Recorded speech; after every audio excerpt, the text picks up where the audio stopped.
പ്രധാനമന്ത്രി നരേന്ദ്രമോദിയുടെ അടുത്തിടെയുള്ള വിദേശയാത്രകളുടെ വീഡിയോകൾ കാണുമ്പോൾ തോന്നുന്നത് ഇതൊരു ഔദ്യോഗിക സന്ദർശനത്തെക്കാൾ സൗഹൃദ സന്ദർശനമാണെന്നാണ്. ജോർദാനിൽ നിന്നും 2 ദിവസത്തെ സന്ദർശനത്തിനായി എത്യോപ്യയിലെത്തിയ പ്രധാനമന്ത്രിക്ക് ഹൃദ്യമായ സ്വീകരണമാണ് ലഭിച്ചത്.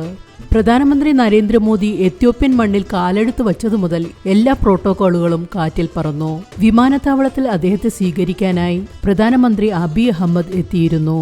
വിമാനത്താവളത്തിലെ ഔദ്യോഗിക സ്വീകരണത്തിന് ശേഷം സുരക്ഷാ ഉദ്യോഗസ്ഥരെയും ലോകത്തെയും അത്ഭുതപ്പെടുത്തിക്കൊണ്ട് പ്രധാനമന്ത്രി അബിയ് അഹമ്മദ് തന്നെ ഡ്രൈവിംഗ് സീറ്റിലിരുന്നു. തന്റെ വിശിഷ്ടാതിഥിയായ മോദിയെ കാറിന്റെ മുൻ സീറ്റിലിരുത്തി അദ്ദേഹം സ്വയം കാറോടിച്ച് നഗരത്തിലേക്ക് കൊണ്ടുപോയി. ഒരു രാഷ്ട്രത്തലവൻ മറ്റൊരു രാജ്യത്തെ ഭരണാധികാരിയെ സ്വീകരിച്ച് സ്വയം കാറോടിച്ചു പോകുന്നത് ഒരു വിപ്ലവാത്മക നീക്കമായിരുന്നു. ഇന്ത്യയോടുള്ള എത്യോപ്യയുടെ ആദരവിന്റെയും വിശ്വാസ്യതയുടെയും ദൃഢതയാണ് ഇത് വെളിപ്പെടുത്തിയത്. എത്യോപ്യൻ പാർലമെന്റിനെ അഭിസംബോധന ചെയ്ത് പ്രധാനമന്ത്രി നടത്തിയ പ്രസംഗവും ചരിത്രമായി മാറി.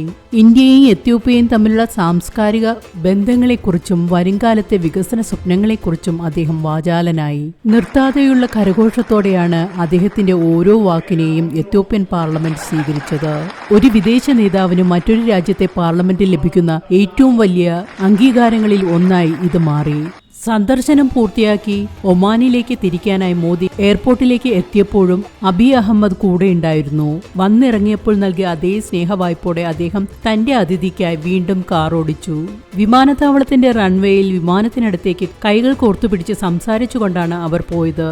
മോദി വിമാനത്തിൽ കയറി വാതിൽ അടയ്ക്കുന്നതുവരെ അദ്ദേഹം അവിടെ തന്നെ നിലയുറപ്പിച്ചു. ഈയിടെ ലോക നേതാക്കൾ മോദിയെ സ്വീകരിക്കുന്നത് ഈ വിധത്തിലാണ്. റഷ്യൻ സന്ദർശന വേളയിൽ പുടിൻ മോദിയോടൊപ്പം ഒരുമിച്ച് ഒരു കാറിലാണ് യാത്ര ചെയ്തത്. ജോർദാൻ കിരീടാവകാശി ഹുസൈൻ ബിൻ അബ്ദുള്ള രണ്ടാമനും മോദിയെ സ്വന്തം കാറിൽ ഡ്രൈവ് ചെയ്ത് ജോർദാൻ മ്യൂസിയത്തിൽ എത്തിച്ചു. പ്രധാനമന്ത്രി മോദിയെ യാത്രയാക്കാനും പ്രോട്ടോകോൾ ലംഘിച്ച് അദ്ദേഹം എയർപോർട്ടിലും എത്തിയിരുന്നു.